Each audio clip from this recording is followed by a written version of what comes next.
Bubble, तू इतनी जल्दी में कहाँ जा रहा है? बाजार। दादी मैं बाजार जा रहा था, वो कुछ सामान खरीदना था, निजी सामान, शेविंग क्रीम वगैरह। तू इच्छा थारे साथ कहाँ जा रही है? वो दादी मैं बाजार जा रहा हूँ ना, तो इसने मुझसे पूछा कि बब्बल जी आप कहाँ जा रहे हो। मैंने कहा कि मैं बाजार जा रहा हूँ। जब इसने सुना कि मैं बाजार जा रहा हूँ तो इसे याद था कि इसे भी बाजार से कुछ खरीदना था। तो उसने मुझसे पूछा कि बब्बल जी आप बाजार जा रहे हो ना, मुझे भी बाजार जाना है, तो क्या हम दोनों साथ मिलकर बाजार जा सकते हैं? मैंने कहा क्यों नहीं जा सकते बाजार, चलो चलते हैं बाजार। इसलिए हम दोनों साथ मिलकर बाजार जा रहे हैं। अच्छा। तो दादी हम बाजार जाएं? जब बाजार से क्या लेना है? वही शेविंग क्रीम? नहीं नहीं नहीं, मतलब बिंदी, काजल और अच्छा अच्छा, श्रृंगार का सामान लेना है। हाँ। अच्छा तो वो तू कल लेना, आज तू कहीं ना जावेगी। क्यों दादी? क्योंकि आज सोमवार है, तुझे मंदिर जाना है। शिव जी का अभिषेक है आज। आज तू अपने हाथ से शिव जी का अभिषेक करेगी ना, तो तुझे घना अच्छा आशीर्वाद मिलेगा। अरे मैंने तो थारे लिए पूजा की थाली भी तैयार कर दी है, मैं लेके आती हूँ। अब चलो यार, अच्छा कोई भी बहाना मारो और चलो। नहीं बब्बल जी, अगर दादी कोई और वजह देकर रोकती तो मैं बहाना मार लेती, लेकिन बात शिव जी के अभिषेक की है, मैं कोई बहाना नहीं देना चाहती। तो अब क्या, तुम जाओ मंदिर, मैं एक काम करके आता हूँ। लेकिन बब्बल जी मैं तुम टेंशन मत लो, तुम्हारा काम है ना, तो मैं अपना समझ कर ही करूंगा। और वैसे भी हम दोनों के बीच कोई फर्क तो है नहीं, और करना क्या है, सुनार के पास जाना और ये जानकारी हासिल करनी है, वो मैं कर लूंगा। इसके बाद जो भी करना है हम दोनों मिलकर करेंगे। तुम कुछ मत सोचो, यूं गया और यूं आया।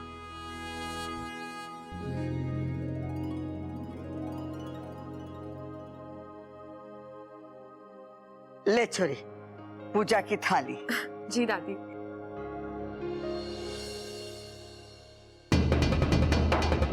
कर आखिरी बार शिव जी का अभिषेक कर, क्योंकि इसके बाद मैं सीधा तुझे उनके पास पहुंचाऊंगा। हेलो जी। आप चलेंगे शिव जी के मंदिर? क्यों? अरे आज के दिन शिव जी से जो भी मांगो ना मिल जाता है। मेरा कौन है? मैं उनसे क्या मांगूंगी? अरे अपने लिए मांगिए ना, मांगिए शिव जी से कि वो आपकी जिंदगी में कोई हैंडसम गबरू पहलवान भेज दे। एक काम कीजिए, आप ही मेरे लिए मांग लीजिए। शिव जी आपकी बात जरूर सुनेंगे। मुझे थोड़ा सा काम। मांगूंगा तो मैं जरूर, और शिव जी मेरी बात सुनेंगे भी जरूर।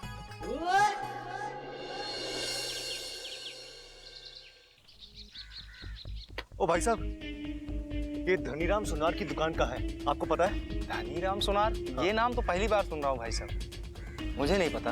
ठीक है। ओ भाई साहब, धनीराम सुनार इसी गांव में रहते हैं। उनका घर, उनकी दुकान कहाँ है, आपको कुछ पता है? जी नहीं, इस नाम का कोई सुनार नहीं है।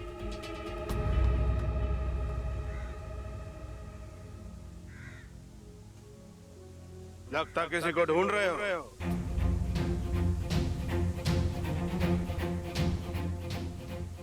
जी हाँ, धनीराम सुनार। नहीं नहीं, इस नाम का कोई बंदा नहीं है इस गांव में। नहीं नहीं, आज नहीं है, लेकिन एक जमाने में शायद हुआ करते थे। नहीं भाई, इस नाम का कभी कोई नहीं था यहाँ पर। आप खामखा अपना वक्त बर्बाद कर रहे हो। जाओ कहीं और जाकर ढूंढो। नहीं नहीं, मैं देखता हूँ, और एक दो लोगों से पूछकर शायद मुझे कुछ मिल जाए। मुझसे पूछ लिया ना, इतना काफी है। अब किसी और से कुछ पूछने की कोई जरूरत नहीं। आप कौन है? हाँ? इस गांव के मुखिया है आप? भगवान हो आप? आपको कैसे पता कि जो आपको पता है वही सही है? मैं किसी बुजुर्ग आदमी से पूछताछ करता हूँ, शायद उन्हें कुछ पता हो धनीराम के बारे में। कोई कुछ नहीं बताएगा आपको। आज से 20 साल पहले अगर उसने कोई लॉकेट बनाया भी था तो उसे क्या याद रहने वाला है कि वो लॉकेट किसने बनवाया था, कब बनवाया था। देखो, बहस मत करो, तुम्हें इस गांव में कुछ नहीं मिलने वाला।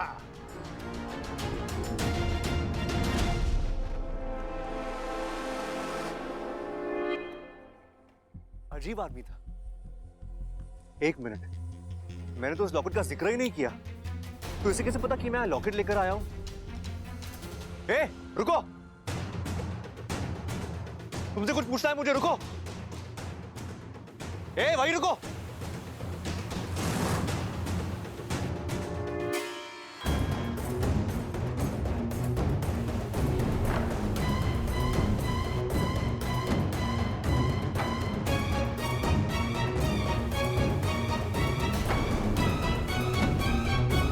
अरे कहाँ गया? अभी तो यही था। अरे अचानक ऐसे कैसे गायब हो गया? एक पल के लिए लगा जैसे जैसे हवा में गायब हो गया हो।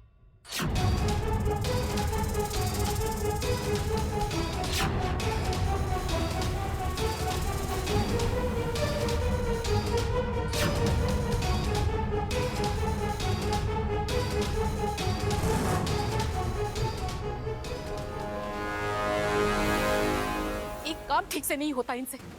मुझे पता था ये जाएंगे और कुछ ना कुछ गड़बड़ करके ही आएंगे।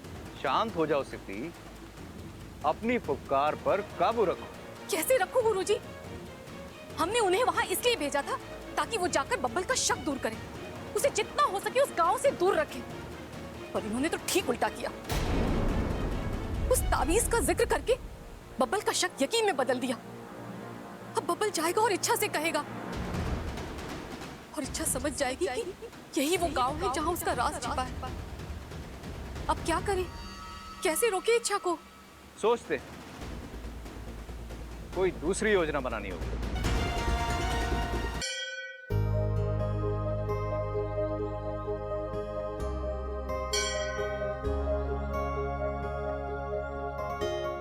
अलग निरंजन, रुक जाओ लड़की।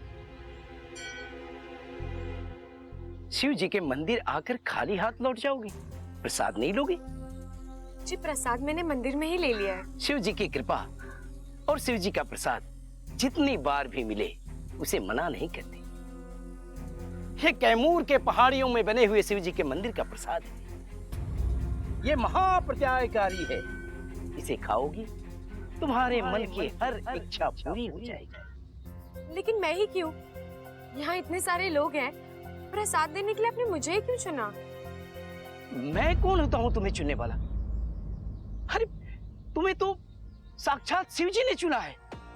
उन्होंने खुद मुझे आकर सपने में आदेश दिया कि ये प्रसाद तुम तक पहुंचे। लो। अब लेकिन बाबा जी। देखो, भक्ति और पूजा में सवाल नहीं करते। जितने सवाल करोगी कृपा उतनी ही घटती जाएगी। ये प्रसाद लो।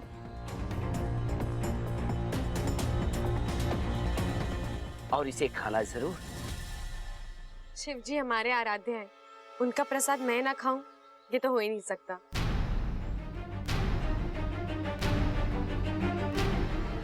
चलती हूँ। सदा खुश रहो।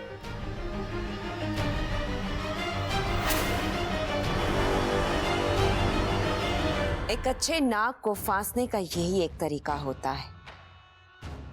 उसके फन पर नहीं बल्कि उसके दिमाग पर वार करो। ईश्वर की कृपा का लालच दो तो वो अपने आप ही आकर जाल में फंस जाता है। बेचारी इच्छा ये भी जाल में फंस गई। मतलब? जिसने इच्छा को अभी अभी प्रसाद दिया है वो साधु नहीं,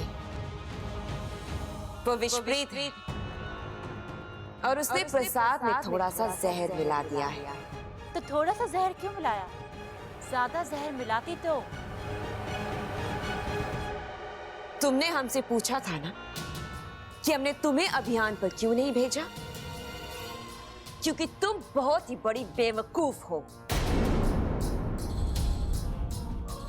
आज भले इच्छा के शरीर में जहर नहीं है, लेकिन वो नागिन तो है ही। अगर जहर थोड़ा ज्यादा मिला दिया जाता तो उसे पता चल जाता कि उसमें जहर है, और फिर वो प्रसाद नहीं खाती। अब उस प्रसाद को खाने से पहले तो उसके पेट में थोड़ा सा दर्द उठेगा, फिर उसकी तड़प बढ़ती चली जाएगी, और फिर वैद्य को बुलाया जाएगा, और वैद्य तो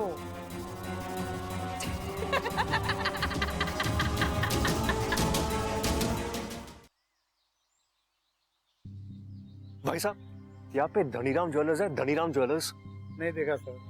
पक्का? Thank you.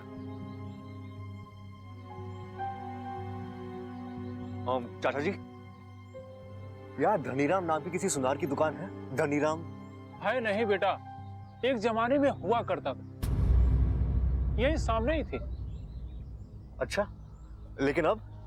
कई साल पहले धनीराम की मौत हो गई। मौत के बाद उनका परिवार दुकान घर बार सब छोड़ के चला गया। अब यहाँ कोई नहीं रहता। अब वो लोग कहाँ रहते हैं? ये तो मुझे नहीं मालूम। 10 साल पहले रातों रात सब लोग गांव छोड़ के चले गए। कहाँ चले गए, क्यों चले गए, कोई नहीं जानता। अच्छा, ये लॉकेट देखिए ना, आप इन दोनों में से किसी को जानते हैं? ये लॉकेट भी इसी गांव में बना गया था, धनीराम की दुकान में। हो सकता है ये लोग भी इसी गांव के हो। जरा देखिए ना प्लीज। अरे ये तो अपना घनश्याम है। घनश्याम और उसकी पत्नी सुशीला इसी गांव के रहने वाले हैं। यहाँ तीसरी गली में उनका घर है। तीसरी गली में? हाँ। अच्छा, तीसरी गली में 5वां मकान। शुक्रिया, बहुत बहुत शुक्रिया। आप नहीं जानते आपने मेरा कितना बड़ा काम कर दिया है। Thank you.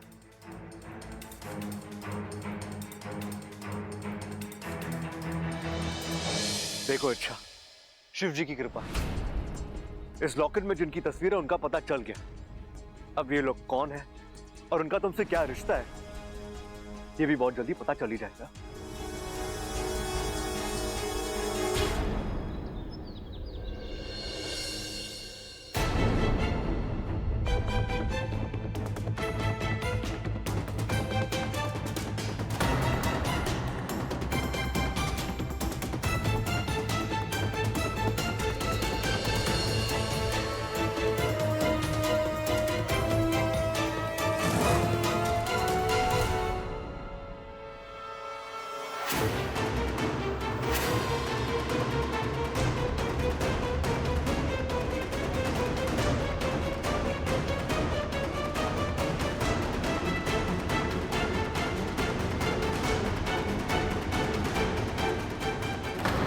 इच्छा, क्या हो गया तेरे को यार? मेरा पेट, मेरे पेट में बहुत दर्द हो रहा है। कई बार उल्टियां भी कर चुकी हूँ। अरे कुछ उल्टा सीधा खा लिया क्या तूने? इच्छा, इच्छा। और अब चक्कर आ रहे हैं।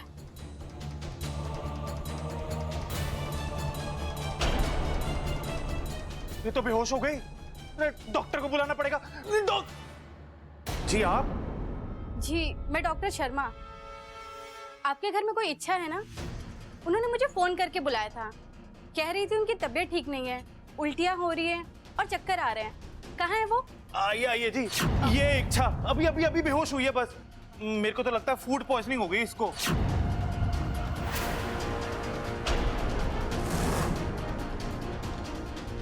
Okay, let me check.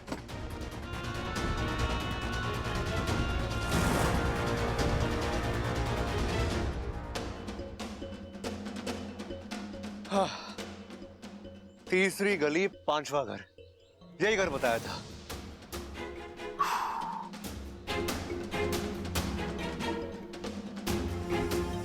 लेकिन यहां तो ताला लगा हुआ है।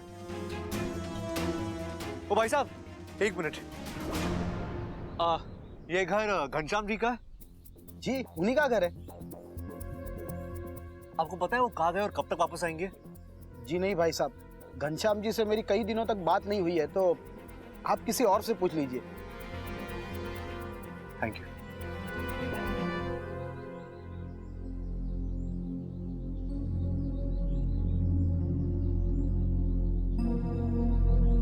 ओ काके, एक मिनट इधर आ। की गल है जी? तुझे पता है यार रहने वाले घनश्याम चाचा कहाँ हैं? काके को ना पूरे पिंड की सारी खबर होती है। अच्छा, तो जल्दी से बता। ना जी ना, काका बड़ा सियाना है, किसी अजनबी के सामने मुंह नहीं खोलता है। अगर वो अजनबी तुझे ढेर सारे चॉकलेट्स और आइसक्रीम खिला दे तो? आइसक्रीम खिलाने वाले अजनबी थोड़ी होते हैं। हाँ, ये हुई ना बात। चल बता। पहले पैसे निकाले आइसक्रीम के। हे भगवान, ये आजकल के बच्चे। ये ले, अब बोल। घनश्याम तो जी कल रात ही घर छोड़ के चले गए। घर छोड़ के चले गए? कहाँ? वो मैंने क्यों पता? काका छोटा है, बड़े लोग सारी बातें थोड़ी मुझे बताते हैं। ये बात भी सही है। अच्छा ये बता, तुझे ये कैसे पता कि वो घर छोड़ के चले गए? कल सुशीला चाची हमारे घर आई थी और मम्मी को कह रही थी कि हम हमेशा हमेशा के लिए गांव छोड़ के जा रहे हैं, वापस कभी नहीं आएंगे। चल जा।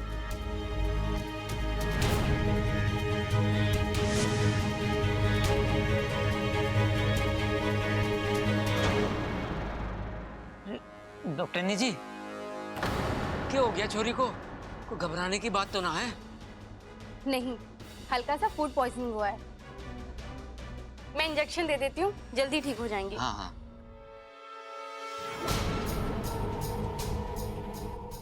ये इंजेक्शन देख रही हो इच्छा? ये मामूली इंजेक्शन नहीं है, इसमें तुम्हारी मौत भरी है। इसके लगते ही तुम सो जाओगी, हमेशा हमेशा के लिए।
हाँ?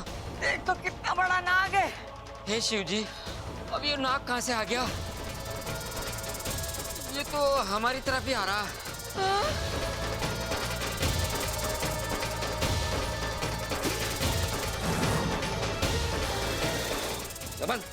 जा, लेट्स लेगा, जल्दी जा, लेगा।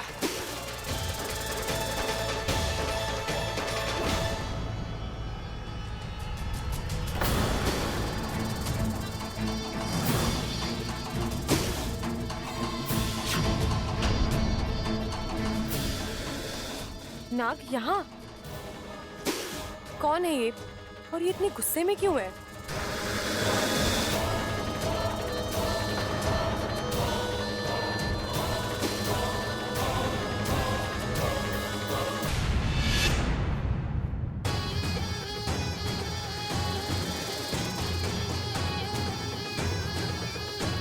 समझ, जल्दी आ, जल्दी आ।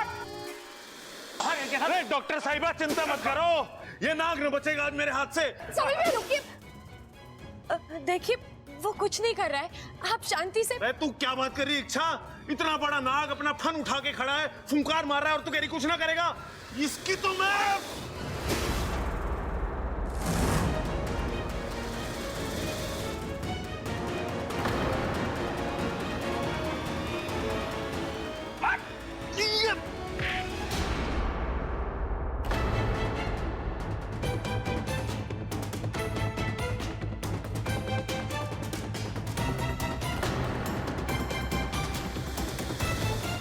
ये नाग कहाँ से आ गया? ये कोई मामूली नाग नहीं है, देखा नहीं आपने? सबल ने इसे मारने की कोशिश की थी, लेकिन उसकी लाठी उस तक पहुंच नहीं पाई। ये नाग हम में से किसी को कुछ नहीं कर रहा है, बस डॉक्टर पर फुफकार रहा है। इसका मतलब ये डॉक्टर को मेरे करीब नहीं आने देना चाहता। लेकिन ये ऐसा क्यों चाहता है? थारे इलाज से नाक का क्या लेना देना? पता नहीं दादी, लेकिन फिलहाल इसके अंदाज से लग तो यही रहा है। डॉक्टर अभी आप जाइए, वैसे भी मुझे अब ठीक ठाक लग रहा है। हाँ इच्छा, तू सही कह रही है। जिस तरीके से नाग डॉक्टर पे फुंकार मार रहा है ना, उससे तो लग रहा है ये गुस्सा है डॉक्टर साहब से। ऐसा है तो हम इच्छा के इलाज की खातिर आपकी जान खतरे में नहीं डाल सकते। आप अभी जाओ, अगर जरूरत पड़ेगी ना तो हम आपको बुला लेंगे। अरे प्रबल, हाँ जब डॉक्टर निजी को जरा बाहर तक छोड़ के आ जा। जी पिताजी।